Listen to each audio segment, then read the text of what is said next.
เ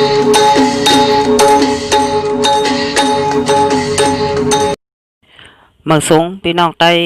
แผ่นดินยาวค่ะมาพบญากันแทงวันหนึ่งเมื่อในวันที่29เดือนธันวาคม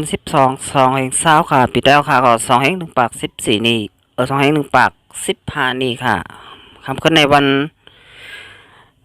อังคารเนี่ยเนาะข่าวยาม6:55 นาทีค่ะในเมืองสิงห์ไทยมาพบญากันทั้งข่าวใจแทงปอกหนึ่งค่ะอ๋อครับวันนี้ก็ข่าวใจเตมีอยู่3หัวข้อข่าวมาอ่านให้พี่น้องผู้ปันแห้ง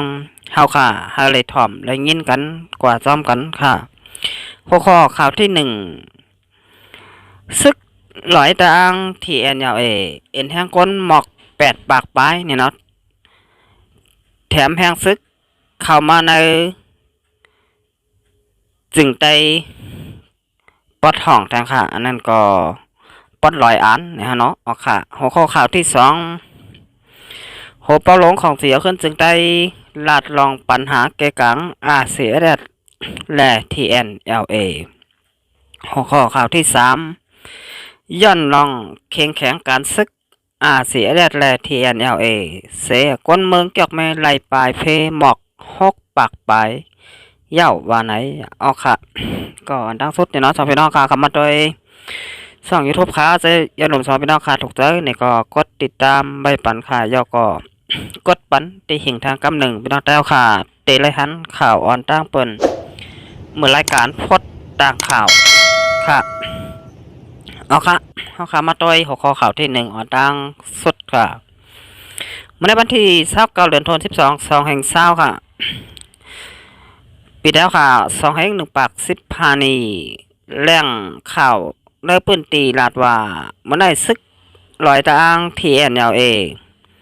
และตะปองสู่เอ็นแห้งหมอก8 ปากปลายแถมแห้งซึกขึ้นปอดลอยอันปางค่าแลภายตับซึกของเสียวขึ้นจึงได้อาเซียดัดSSA ก็แถมแห้งซึกยอม1 เหง5 ปากปลายว่าไหนเอาค่ะอันนี้ก็ย้อนว่าปางตึกในเจเวงกับแม่จึงได้ปอดห้องถัดไว้เนี่ยเนาะใกล้ๆเปลี่ยนอยู่เคยๆยาวๆค่ะกับนั้นเมื่อบางมื้อซื้นปนมานั่นเนี่ยเนาะตับซึกซึ่งแต่ค่ะอาเซียดัดSSA ก็ซิมไหลตะปางเซาซึกร้อย TNLA 2 อองตีเห็นแล้วอันนี้ก็เฮ็ดให้ซึกร้อย TNLA ปอเจอและแถมแห้งซึกโอ้ยหลีปอทองขึ้นมาแทงตั้งน้ำอ่านขึ้นมาหลอดตึกตับซึกซึ่งใดSSA ไฮไลท์เนี่ยเนาะก้อยเฮาขาดแต่รายหันว่ามาหนังเมื่อว่าวันที่28ค่ะซึกTNLAขึ้นมาหลอดตึก3 ปอกเนี่ยเนาะก้อยเป้ไหลถอยลง100ขึ้นกว่าเนี่ยเนาะอันนี้ก็แต่รายหันว่าขึ้นมาตึกปอกแล้วก็ไปเป้ไหลค่ะอันนี้ค่ะวันไหนซึกโอ้ยหลีปอทองเนี่ยเนาะโคมแพงกัน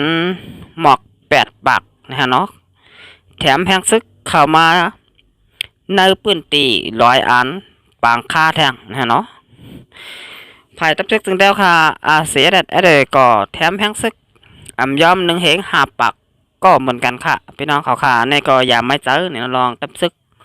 ซึ่งแต่ค่ะมีไว้ตั้งน้ำเยี่ยวก็ตั้งหลายค่ะในเมืองสลอยจึงแต่ค่ะมาประจานบาปอดทองบาปอดกลางนะฮะเนาะพวกเขาได้มาต้อยในเมืองสลอยจึงแต่ค่ะมีอยู่55 เจเวงอันในแต่ไรว่าพวกเขาได้มาต้อยในจุ่มยิบกองกลางเจ้าเคอและพี่น้องเจ้าเคอเนี่ยพี่น้องใต้แผ่นดินยาวค่ะมีหัวก้นนำเสเปิลก็ว่าอะไรค่ะบาได้เป็นแห้งก้นเมืองบาได้เป็นแห้งตับซึกค่ะแห้งตับซึกก็วนบาตับซึกถึงแล้วค่ะก็มีไว้ตั้งนำเหมือนกันค่ะสังว่ามีแห้งก้นน้ำในลูกปอจานเตะขึ้นถึงปอทองอะไรอยู่ค่ะเนี่ยเนาะอันนี้ก็พี่น้องค่ะบวนตัวทัดสร้างตัวค่ะกับนั้นตับซึกถึงแล้วค่ะแต่เลยว่ามีแห้งก้นนำอยู่เหมือนกันค่ะสังว่าน้ำในปอจาน ก็ได้ขึ้นถึงปอทองไหลนะฮะเนาะเอาค่ะเป็นเจ้าเกาหลีเนี่ยเฮาค่ะบ่แม่นคนเบิ่งอ่อนกันจอยปันแห้งค่ะตับทึกถึงแล้วค่ะมีเงินก็จ่ายเงินมีเงินก็กว่าเฮ็ดซื้อขานเกาหลีค่ะนี่ก็เป็นเหตุการณ์ตัดจัดวันเบิ่งเฮาค่ะเนี่ยเนาะเอาค่ะเฮาก็อ่อนกันเฮ็ดกลละลายเฮ็ดกูปลายๆค่ะหนังปนอะไรขึ้นมาเมืองสะด้อยถึงแล้วค่ะเฮาปอไลอยู่กัดเย็นมีผู้เขียนมายามาเกาเหมือนหนังวันเหมือนไหนเนี่ยเนาะอันนี้เฮาคาหรืออะไรจอยกันสองข้ามจอยกันเนี่ยอยู่ไว้ห้างเผยมันเนี่ยเมืองสลายสิงแต้วค่ะเตียนกระเดียนมีผู้เขียนมายามาเกาเหมือนหนังซึกมันมายามาเกาเมืองสลายสิงแต้วค่ะปียาวข้าวหึงเนี่ยเนาะอันนี้ค่ะเฮ็ดให้พี่น้องเจ้าเคยเมืองสลายสิงแต้วค่ะไล่ทบตั้งหยาบผึดตั้งน้ำเยาวก่อตั้งหลายขั้นต่อถึงมันเหมือนไหนค่ะออกค่ะเฮาข่าวอันกันมาโดยแทงหัวข้อข่าวที่2นะเนี่ยก็เกี่ยวกับเรื่องลองผู้สื่อข่าวเนี่ยเนาะก็กว่าถามลองตาหันถึงโหเปาหลงของเสียขึ้นจึงแต้วค่ะเนี่ยเนาะจอมซึกหลงเจ้าหยอดซึกเนี่ยเนาะลาดลองปัญหาในเกกลางอาเซียได้แล TNLA ค่ะเกี่ยวเลยลองปัญหาในเกกลางของเสียขึ้นจึงได้ตับซึกจึงได้อาเซียได้แลแลตั้งซึกปลดปล่อยเจอสาตางที่NLA ใน2 ฝ่ายอุบโอกันเสแกลิดป้อไหนจึงปางตึกก่อได้สืบเป็นทางแลอยู่ที่ของเสียขึ้นจึงได้ก็ไปไล่มักมันซึกที่NLA เป็นผู้เขียนว่าไหนเกี่ยวเลยลองในเสหัวเปาหลงของเสียขึ้นจึงได้จอมซึกหลงหยัดซึกลาดว่าหน้าลินอุปเปิงพองงำหังเขาตะอังในนั่นลงปองจึงก็ตัดมักมันใบเหย่าลองลงปองซึ่งแทบตัดมักมันปันนาลินอุปเปิงปองงามหังขอตะอ้างนั่นอยู่ตีของเสียขึ้นจึงได้หันดีจอมอยู่ปอซึกเทียนอยู่ในเจเบียงน้ำสันและเจเบียงมันตรงในนาทีกุมกำตะอ้างนั่นเฮาคาก็ไรว่าสังกว่าตั้งหลายก็2 ฝ่ายปองแรงกันป้อไหนเตมีปัญหาสังก้อยกาตับซึกจึงได้อาเสียแดดอันตรงหนึ่งไว้เมืองใต้ปอทองนั่นอยู่ตีซึกTNLAเอาแห้งซึกนับหัวปากแวดล้อมตึกยือเสียมกามีหลองเต็กเต็งคาแฮมตายปากคนเมืองกำฟังถูกซึกTNLAที่งับต่อถึงวันเมื่อไหนตายหือลิบยังไปไล่หูจอมอยู่ซ้ำเอาแห้งซึกตั้งนำมาตึกยื้อเสียแดดแทงอยู่ที่เสียแดดก็กาเตไลแกตเคโตเก่าขึ้นวันไหนปัญหาในเกกลาง2 ฝ่ายอันเป็นอยู่ในก็ใจว่าเสียแดดคายกว่าตึกยื้อย้อนเปิดซึกTNLAค่าแหมตายก้นเมืองเต็กเต็งย้อนเงินคนเมืองเจ้าคนเมืองหูตีหูตังมันแหละหางกลางหมักเหยียบหมักผ่าแหละเฮ็ดให้คนเมืองเหยียบงาหมักเป็นขาปุดโตสัตว์โบกายคนเมืองอันเล่งหรูไว้เจอในก่อเหยียบงาหมักลูกตายตั้งน้ำพอมีคนเมืองไหลตั้งตุกข่าคมป้าตังเจ้าตาอังเย่าลองเฮ็ดสร้างอันไหนถูกลีเฮ็ดเสดว่าไหนข้าวยามมันเหมือนไหนปังตึกก่อถูกลีเป็นเย่าก็เปิดจังไหนแหละอันดีเสปนสุดไหนเจ้าคืออันอยู่เศร้าในเมืองใต้กูผ่ายโลไลอุบโอกันเสแก้ลิดปัญหาป้ออุบโอกันแก้ลิดปัญหาป้อไหนปังตึกก่อเตสืบเป็นแทงติ๊กกับปันบันเหมือนไหนมันเป็นกับปันอุบโอกันเสแก้ลิดปัญหาแลสังบ่าเอากองกังแก้ลิดปัญหาไหนมันเตสุดเซงเตเฮ็ดให้คนเมืองตุกข่าก้อยในเหย่าหัวปลาหลงของเสียขึ้นจึงได้จอมซึกหลงหยัดซึกยังผักข้อความถึงซึกTNLAว่า10 กว่าเมื่อนาใน2 ฝ่ายโลไลอุบโอกันอยู่ตีของเสียขึ้นจึงได้ก็พร้อมอุบโออยู่ตาเสมุกซุ่มเหลอ ก็เหย่าตื้นโหลไหลอุบโอกันก้อยกาจุ่มไหลก็เหย่าป้อขัดขวางยาเก่าของเสียวขึ้นจึงได้ป้อไหนอยู่ตีของเสียวขึ้นจึงได้ก็กาเตไหลแกดเคโตขึ้นอยู่ในเหย่าสังว่าป้อเมก้นเมืองตกย้อนเฮาเอาลองห่มลมปันในก็อยู่ตีตับซึกจึงได้เสียดัดเอก็เตไหลเอาห่มลมปันป้อเมก้นเมืองอยู่ย้อนบ่าเสียดัดเอเฮ็ดปุ่นปังพอนดีตาปอเมก้นเมืองอยู่เหย่าก็เปิดจังไหนแหละอันดีเสปนสุดแต่เจ้าคือคนเมืองใต้เฮาค่ะกูภายโลไลอุบโอกันเสแกลิดปัญหาอุบโอกันรวยสัพพะว่าสุนอันโลไลแลอันถูกไลนั่นในเหย่าเอาค่ะอันนี้ก็เฮาค่ะติเลยหันว่าปางตึกอันเป็นอยู่ยามเดียวเนี่ยอันนี้ก็ต่างออกเตลีแต่ก็เฮาคาเราเลยมาอุบโอกันเนี่ยนะนี่ก็เจ้าโหปลงของสีขึ้นจึงแต้วค่ะจำซึกหลงยัดซึกหลัดจังนั้นเนี่ยฮะเนาะเอาค่ะอันนี้ก็บ่นว่าสังว่าอุบโอกันได้เนี่ยก็จะเป็นร่องลี้เนี่ยเนาะคนเมืองเฮาคาก็เตรียมเลยทบดังตุกข่าอย่าผึดกินเจอเนี่ยฮะเนาะเอาค่ะเอาค่ะ14นะค่ะมาด้วยหัวข่าวที่3เนี่ยนี่ก็ย้อนลองแข่งการซึกเสียแดดแล TNLA เสกคนเมืองเกียกแม่ไล่ปลายเพหมอกฮอกปักปลายเหย้าย้อนลองแข่งการซึก TNLA แลตับซึกจึงได้เสียแดดเสคนเมืองเกียกแม่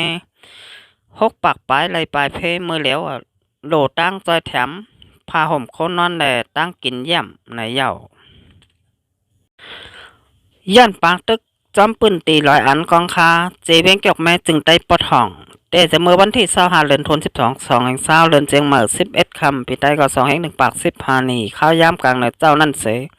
2 ฝ่ายยังตึกมีรองแข่งการซึกกันต่อถึงวันเมื่อไหร่วันที่29เดือนธันวาคม2 เดือนเจียงมนปีใต้2 1 ปาก15นี่ว่าไหนย้อนลองแข่งการซึกกันในปืนตีเสเมื่อวันที่27เดือนธันวาคม2 เดือนเจียงใหม่13 ค่ำปีใต้2 1 ปาก15นี่คนเมืองในทุ่งลอยอันหมอก50 ปลายอ่อนกันแต่ปลายเพมาอยู่ดีจ้องหมุนเจ้าว่าโซกุ้งหมักล้างเซเวงจอกแม่ในเหย่าต่อถึงเมื่อวันที่28เดือนธันวาคม2 ค่ะเดือนเจียงใหม่14 ค่ำปีใต้2 1 ปาก15นี่ก้นปลายเพมีถึงกว่า6 ปากปลายในเหย่าจำหลังอันใดหูสายไม้นั่นที่จ้องมุนจาวาโซมีก้นวัน100 อัน46 ก่อวันขุมเงิน11 ก่อแลวันกองคา49 ก่อห่มทั้งหมด1 ปาก6 ก่อตีจ้องสอนเหล็กกุ้งหมักล้างมีก้นบานปังล่อ3 ปาก42 ก่อว่าไหนภูมิพลพรจุมปลาหิตาอันซอยแถมคนปลายเพศลาดว่าเมื่อเหลียวในเป็นข้าวกัดตีจ้องในป้อกลางขึ้นไหนแห้งกัดมีถึง8ติกะนะฮะเนาะเจอในกล้วยแหล่อันโลหนาในจะเป็นพาห่มคนนอนตั้งกินตั้งย่ำก็โลตั้งจอยแถมอยู่เหมือนกันย้อนหัวว่าเตไลปลายเพต่อถึงวันใดในเหย้าทางลองหนึ่งก่อนป้อเตกลมทิ้งให้กลางไหลเจอแมงถ้าเป็นโควิด2019นั่นให้ก้นบานเขาวันใดวันนั่นอยู่จำกันเป็นจุ้มเอาให้ให้ก้นปลายเพศทั้งหมดคนเข่าอยู่จำกันในเหย้า100 อันในยานไกลกันตั้งเบ่งจอกแม่หมอก30 ลักเจอในเสตีบาน100 อันบานขุมเงินบานกองค้าวานปังล่อวานจักแลวานหมักขามเจอใน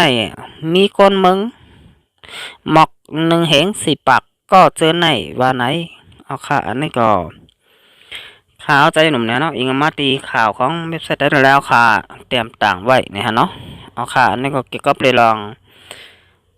ปางตึกในเจเวงจอกแม่เนี่ยฮะเนาะจึงได้ปอดห้องค่ะปางตึกตับทึกถึงแล้วค่ะแลซึกหลอยทาง TNLA ไล่เป็นปางตึกกันแหล่ให้ถ่ายก้นมันก้นเมืองไล่ปลายเพ หมอก6 ปากไปเนี่ยฮะเนาะเอาค่ะอันนี้ก็จ้างออกดีลีเนี่ยเฮาค่ะโหลไหลอุบโอกันเสร็จแล้วจอยกันแก้ดิดปัญหากว่าเนี่ยเนาะหน่อยคนวันคนเมืองปอเตอำไรทุกค่าอำไรไปเพปังตึกเนี่ยเนาะอันนี้ก็เฮาค่ะพี่น้องเจ้าคือตีอยู่ในเมืองสันดอยซึ่งแต้วค่ะโดไหลอุบโอกันอันไหนเป็นทางออกดีลีดีสุดค่ะเอาค่ะระดับวันเมื่อในก่อเขาใจหนุ่มใจยันกึดหรือไว้ก่อนค่ะสำหรับพี่น้องค่ะถูกใจช่อง YouTube ค่ะใจยนหนุ่มในก่อพี่น้องค่ะจอยกดแชร์กดไลค์ยาวก่อกดปุ่นแพร่บันค่ะเนื้อผู้ทรงถ่อมข่าวการบ้านการเมืองปอเตเลยถ่อมได้ยินกันกว่ากุฏิกุตังกูบ้านเย้าก่อกูเมืองค่ะเอาค่ะวันเมื่อในก่อบ่สองข้อ